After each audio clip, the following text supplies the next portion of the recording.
Olá, seja bem-vindo a mais um Alesp Cidadania. Meu convidado de hoje é o deputado estadual Rafa Zimbaldi, do Partido Liberal. Deputado, muito obrigado por aceitar o nosso convite, conhecer nossos novos estúdios. Muito obrigado pela presença. Guga, eu que agradeço o convite, quero parabenizar, a TV Alesp por essa bela estrutura, logicamente, atendida junto com a mesa diretora aqui da casa, o presidente Cauê Macris. Acho que é um momento importante, e a TV Alesp merece um espaço como esse, até para que possa oferecer mais informações a toda a nossa população, a todas as pessoas que acompanham a TV Alesp. Então, parabéns a você e a toda a equipe da TV Alesp. Obrigado, deputado. Começar o nosso programa, retomando os trabalhos legislativos neste ano de 2021, o começo, aliás, o início dos trabalhos. Eu queria que o senhor desse aí um panorama, uma perspectiva para esse ano de 2021, um ano que é pós-pandemia. Na verdade, a gente ainda enfrenta essa segunda onda, muitos obstáculos aí a vencer, deputado? Pois é, Guga, é um momento muito difícil, O ano passado, todo o mundo, de uma maneira geral, mas o Brasil tem sofrido bastante. Esse ano aqui não tem sido diferente, esse início de ano com essa segunda onda. Eu sempre digo que quando a gente fala, por exemplo, em lockdown, em fechamento de comércios, quando nós falamos em alguns países da Europa, ou os Estados Unidos, o governo tem condição financeira de ajudar a população. Por exemplo, o Reino Unido, quando fez o lockdown, disponibilizou 2.000 libras por família, que dá hoje a libra em torno de 6, 7 reais. Então, nós estamos falando em mais de 10 mil, mais de 12 mil reais de ajuda mensal para essas famílias. O Brasil não tem toda essa estrutura. Nós vimos aí o ano passado o auxílio emergencial, que se encerrou no final do mês de dezembro, e agora já está se discutindo novamente um novo auxílio. Mas, infelizmente, o Brasil ele não tem toda essa estrutura financeira para aguentar, a disponibilizar esse auxílio à população, principalmente à população mais carente. Então, nós temos duas situações. A saúde da população, que precisa ser levada muito a sério, é um momento delicado, e nós temos também a situação econômica da nossa população, e que também não dá para sair fechando os comércios. Eu tenho me posicionado já isso desde o ano passado. O Brasil ele não está preparado economicamente e culturalmente, para a gente falar que consegue fazer um lockdown, principalmente quando a gente vai para as áreas mais periféricas, dos municípios. Então, esse ano é um ano que nós, como Assembleia, como deputados, nós temos que cobrar o governo do Estado a disponibilizar mais recursos para os municípios, e também, como deputado estadual, nós temos que cobrar também o governo federal, os deputados federais, o Senado Federal, a ajudar a nossa população, os municípios, no enfrentamento do Covid-19 e também economicamente para dar oportunidade à nossa população. Agora, deputado, o senhor sempre um defensor aí da saúde, em época de pandemia o senhor trabalhou bastante para levar recursos, principalmente para a sua região, que é a região de Campinas, cerca aí de 30 milhões em recursos para a saúde, hospitais, leitos de UTI. Eu gostaria que o senhor falasse um pouco sobre isso, que realmente foi um aporte muito importante num momento difícil como vivemos hoje. Guga, eu logo que assumi a Assembleia Legislativa como deputado, nós já falamos aqui, contamos um pouquinho da nossa história aos telespectadores. Eu tive 4 mandatos de vereador na cidade de Campinas, fui presidente da Câmara e agora, graças a Deus, como deputado estadual, representando toda a região metropolitana e o estado de São Paulo de maneira geral. Mas quando assumi, eu assumi com a bandeira principal a área da saúde. Por que a área da saúde? Porque é onde a população tem mais sofrido. né? Não por conta da pandemia. Quando chegou a pandemia, né, a pandemia aqui no Brasil encontrou um país muito fragilizado. Eu fui candidato a prefeito agora, eu falei muito isso durante a campanha. Quando a pandemia chegou, seja em Campinas ou em outros municípios, né, encontrou uma saúde muito fragilizada, né? E a população já vinha sofrendo.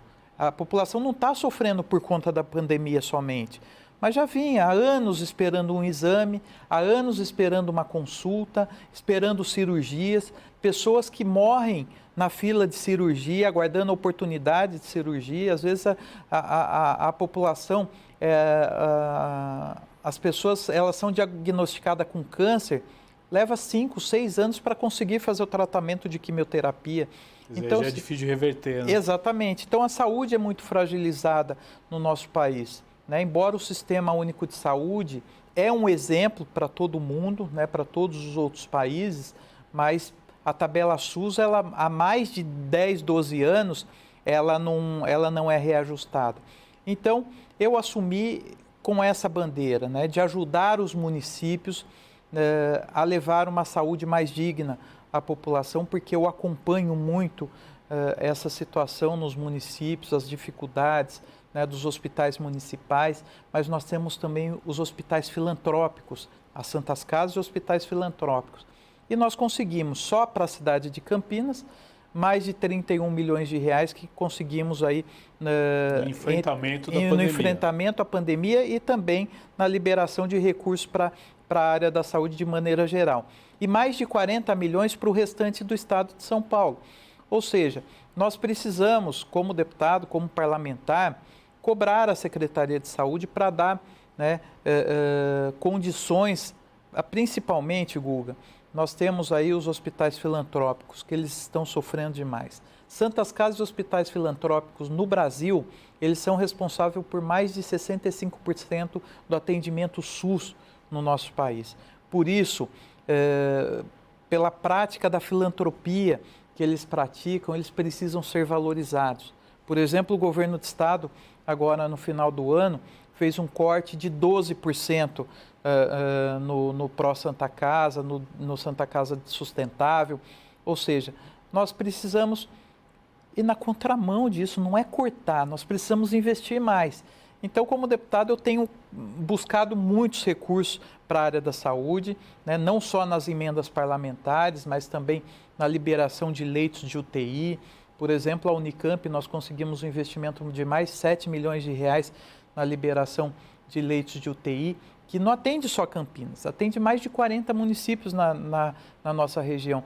A nossa região, ela é uma referência, né, para o estado e para o país, e que precisa, logicamente, depende de recursos, principalmente as cidades menores que acabam usando toda essa infraestrutura, né, a estrutura de saúde das cidades maiores, como é o caso de Campinas. Daqui a pouco nós vamos abordar uma lei do senhor importante em relação à saúde, mas antes eu queria que o senhor desse o panorama, né, de como está a região de Campinas hoje, quando a gente grava esse programa, ela está na fase laranja, né? Mas eu queria que o senhor desse o raio-x para quem assiste no estado inteiro e até por todos os lugares do Brasil. Como é que está a situação da região em termos de estrutura, o comércio, né, com restrições? Como é que Campinas está hoje, o senhor que conhece muito bem essa região?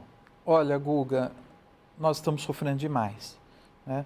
Sofrendo demais. Primeiro que pela falta de atenção do próprio município de Campinas, né, da prefeitura, a gestão passada e agora o atual prefeito, que é uma continuidade, né, do prefeito anterior. Para você ter uma ideia, nós tivemos diminuição de número de leitos, nós conseguimos a abertura de mais leitos o ano passado e já tivemos fechamento de leitos no início desse ano e que a população está sofrendo demais. Nós tivemos quase 2.000 mortes na cidade de Campinas, só na cidade. Campinas, a gente não pode descartar que nós atendemos toda a região administrativa, não só a região metropolitana, a região administrativa compreende 42 municípios, e nós somos a referência que de saúde. Procurando que Campinas, acaba procurando não Campinas. tem jeito, né? Então, e não adianta, Guga, né, quando o prefeito fala assim, para mim não importa a cidade vizinha. Lógico que importa, porque aquilo que acontece, por exemplo, numa cidade vizinha como Sumaré, como Indaiatuba, como Valinhos, né, Hortolândia, afeta Campinas. É a região como um todo. Então, se a cidade vizinha tem um problema de saúde, tem um problema de segurança, tem um problema de educação, afeta, né, as cidades no entorno. Então, nós precisávamos olhar a região de Campinas não só como Campinas, né? Nós temos mais de 2.500.000 pessoas na região metropolitana, quase 5 milhões de pessoas na região administrativa. Então, o que precisa? É vontade política. Primeiro, de união dos prefeitos, né? E quem faz essa união seria o prefeito da cidade sede da região, que seria Campinas. E buscar recursos no governo estadual, buscar recursos no governo federal, né? E cuidar, discutir a saúde pública de uma maneira regionalizada. Agora, o município, por exemplo, não conversa com a Unicamp, que não conversa com os hospitais filantrópicos, ou seja, cada um trabalha de uma forma isolada. O hospital municipal, de uma forma isolada. A Unicamp cumprindo o teu papel paterno, né, de atender toda a região administrativa. Os hospitais filantrópicos sofrendo um apuro danado por falta de recurso, tendo que correr atrás de recursos para repor, né, esse impacto do repasse do SUS. Então, o município ele acaba não atendendo. Então, nós estamos passando por momentos difíceis. Ainda nós tivemos o anúncio aí do Plano São Paulo, né, do fechamento. Então, nós temos a situação, né, de saúde precária, e aí você tem a situação economicamente da região que está sofrendo demais. Então, Guga, nós precisamos olhar um pouquinho mais a situação como um todo. Não dá para sair fechando, não dá para sair ignorando que não existe a pandemia. Então, eu tenho defendido muito essa questão da regionalização dos serviços, né, da união dos filantrópicos com os municipais, com os estaduais, para atender toda a população. Agora é importante, né, dentro desse contexto, deputado, tivemos, por exemplo, problemas de falta de oxigênio em Portugal, um país desenvolvido. Tivemos uma das maiores tragédias que eu já vi lá no Amazonas, também falta de oxigênio. Qual que é o exemplo que fica para os gestores públicos a partir desses casos nesta pandemia? Bom, eu acho, Guga, que primeiro é se preparar. Se preparar para que nós podemos enfrentar aí outras pandemias, né? Essa pandemia, logicamente, impactou muito, mas eu acho que o Brasil demorou muito, né, para tomar algumas atitudes no início da pandemia. Nós vimos acontecendo na China, depois foi para a Europa, né, começando na Itália, e aí depois foi para toda a Europa, e aí depois veio para o Brasil, né? E aí nós vimos no início da pandemia a situação do Amazonas. Agora, nessa segunda onda, nós vimos de novo. Então, eu acho que, primeiro, que nós precisamos também, né, eu falei um pouquinho aqui da situação do Estado, do governador, né, às vezes que age de forma, no meu entender, de forma errada, mas nós não podemos esquecer também que o presidente da República, né, ignorou muitas vezes a existência da pandemia, tratando a pandemia como uma coisa muito pequena. E não é dessa forma, né? É um problema de saúde pública.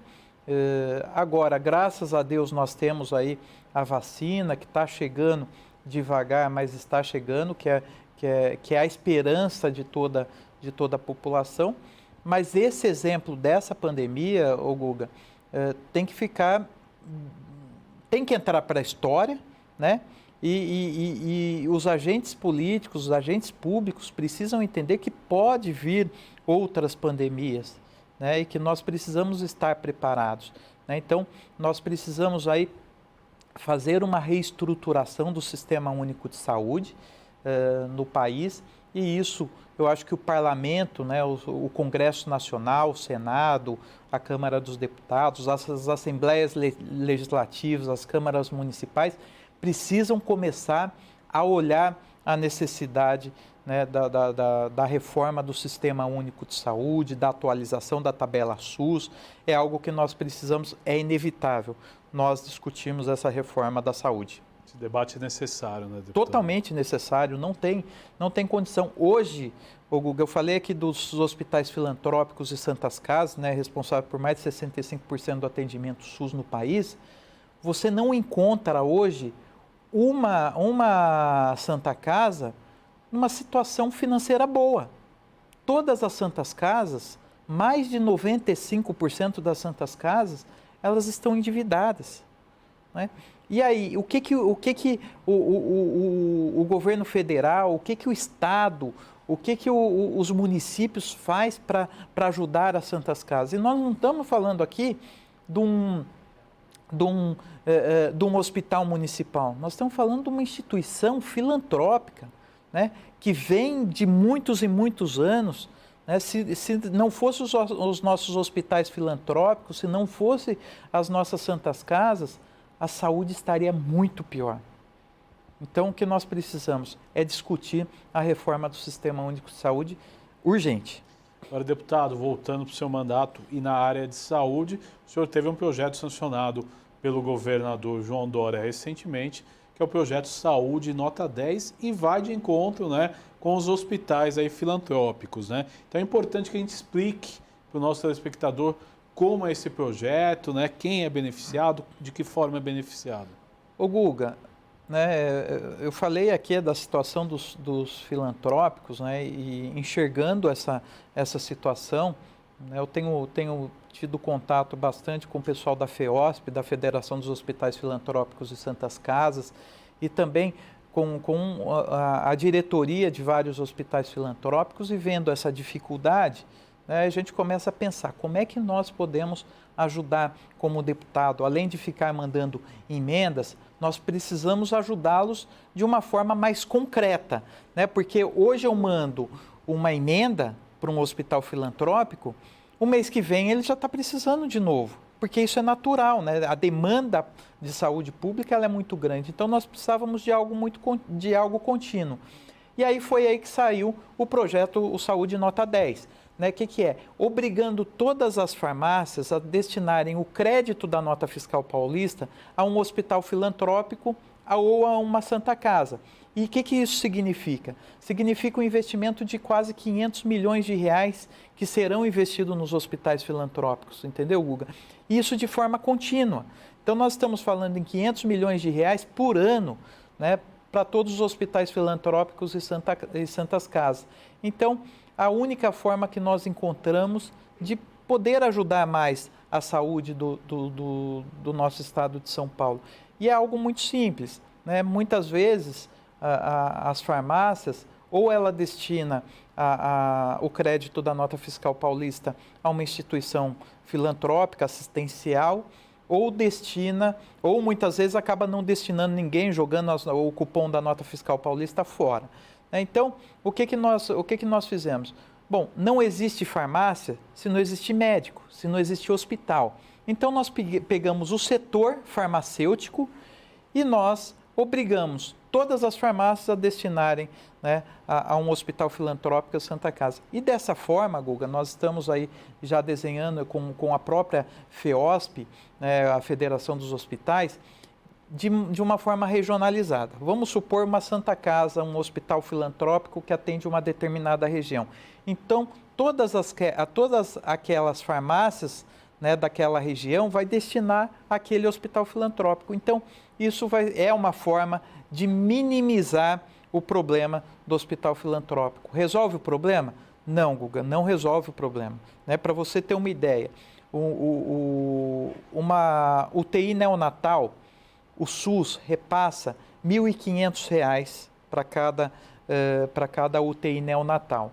R$ 1.500 custa o bebê quando ele vai nas 3 primeiras horas. Ou seja, o resto, o hospital filantrópico precisa subsidiar isso, correr atrás, ou é convênio médico, ou tem que fazer campanha da pizza, campanha do pastel, bingo. Ou seja, é uma situação difícil. Então, o Saúde Nota 10 veio diante dessa necessidade financeira, então é um investimento aproximadamente de R$ 500 milhões que será investido na área da saúde, mas ainda não resolve o problema. O que resolve o problema mesmo é a reforma que eu disse, né? A reforma do Sistema Único de Saúde, a atualização da tabela SUS. Dessa forma, nós vamos resolver o problema de saúde. E uma coisa que nós precisamos rever, né, que aí depende muito do Ministério da Saúde, do próprio Presidente da República, nós precisamos, Guga, de forma urgente, fazer a revisão, né, da liberação de medicamentos aqui no nosso país. Por que eu digo isso? Hoje nós temos medicamentos que custam mais de R$ 100 mil. Ou seja, você pega uma pessoa, principalmente as pessoas mais simples, precisando de um medicamento, né? Um tratamento de câncer hoje, um câncer de mama numa fase inicial, custa por pessoa mais ou menos R$ 1,5 milhão, R$ 2 milhões. Nós estamos falando de uma única pessoa. Mas aí é o abuso das indústrias farmacêuticas e que aí o Presidente da República, a Anvisa, o Congresso Nacional precisa fazer um enfrentamento. Não dá para aceitar um medicamento a esse valor de R$ 100 mil, R$ 200 mil, R$ 300 mil. Isso não existe. Então, o Ministério da Saúde, o Presidente da República precisa colocar o dedo nessa ferida e de forma urgente. Agora, deputado, a gente falou muito aí da pandemia, falamos também das Santas Casas, hospitais filantrópicos. Agora eu queria o seu panorama, né, em relação ao processo de vacinação, que começamos recentemente, né, com a vacina produzida pelo Instituto Butantan, e temos a esperança de logo mais ter mais doses no nosso país e, lógico, no nosso estado também, e é o que vai tirar a gente dessa crise, né? O Butantan foi um orgulho para a gente, né, Guga? Embora nós tivemos aí algumas discussões políticas, né, entre o Presidente da República e o governador, mas eu prefiro deixar esse tipo de coisa de lado, né, e valorizar aquilo que nós temos de melhor, né, as nossas universidades públicas e o Butantan, o Instituto Butantan, né? Nós tivemos aí os pesquisadores que se destacaram, né, e que até agora eu não vi, né, ninguém destacar essas pessoas, né, que estudaram, que estão se preparando, não só aqui do Instituto Butantan. Uma forma muito célere, né? Porque lógico, a pandemia surgiu há 1 ano e eles já estão chegando com o resultado aí. Então, assim, eu disse no início da pandemia, os verdadeiros heróis são aqueles que estão enfrentando a pandemia, né, os profissionais da área da saúde, esses profissionais que estão fazendo as pesquisas e que, graças a Deus, estão salvando vidas. Eles são os verdadeiros heróis e eles precisam ser reconhecidos. Não adianta a gente só fazer o reconhecimento de boca, né? Mas nós precisamos fazer a valorização desses profissionais. E de que forma? Valorizando mesmo como Estado, né? Valorizando profissionalmente, valorizando salarialmente falando. Então, nós tivemos aí o destaque do Butantan, mas assim como nós tivemos outras indústrias farmacêuticas que estão aí no mundo, né, que por trás dessas indústrias farmacêuticas tiveram os seus pesquisadores, né, e agora é uma esperança à população, e que nós precisamos aí fazer a vacinação urgentemente de toda a população, e eu acho que aí a forma correta está exatamente, né, os profissionais de saúde, depois isso estendendo aí aos profissionais de educação, né, que eu achei um erro muito grande, né? Vamos falar em volta às aulas, mas não vacinou os professores, né? Nós precisamos, os profissionais de educação, eles precisam ser vacinados também urgentemente. Recebi a notícia hoje de uma escola na cidade de Campinas, uma escola particular, que retornou às aulas e teve o surto de contaminação dentro da escola e que a própria escola agora teve que fechar as portas e fazer o ensino remoto.